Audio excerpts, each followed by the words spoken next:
Well, we've got 90 that are operational. I don't know exactly how many of those 90 ran. I do know that we had between 1 and 2 3/4 of inches of rain so far today, but it falls at different periods of time at different places across the city.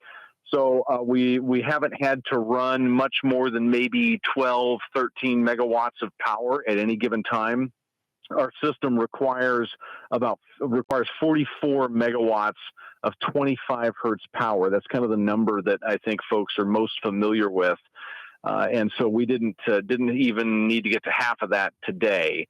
So probably figure we ran about half of our capacity overall, but I don't know exactly which pumps. So what? So that would mean of the 25 hertz pumps, you were only running that percentage of the pumps available, roughly?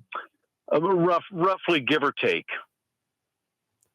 Hey, Steve, what about power? You mentioned 44 hertz is ideal. Could you have hit 44 hertz today if you needed it, or no? 44 megawatts. Excuse me. I'm sorry. Let me start over. Let's start over again, because this gets so. I don't want to get into me saying something like the turbine's not pumping water.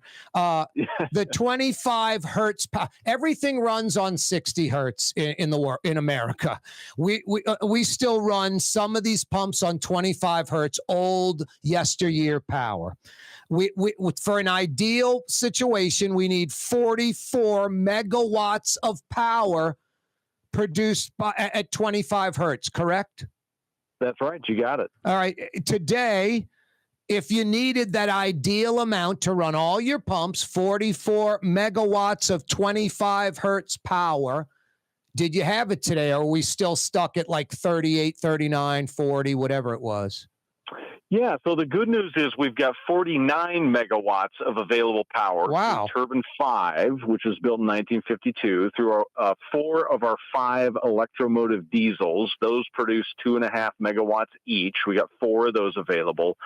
And then we have a number of frequency changers, which can take that 60 hertz power from Entergy and convert it to the 25 hertz. So all of those assets together would give us 49 megawatts. Now, that's good.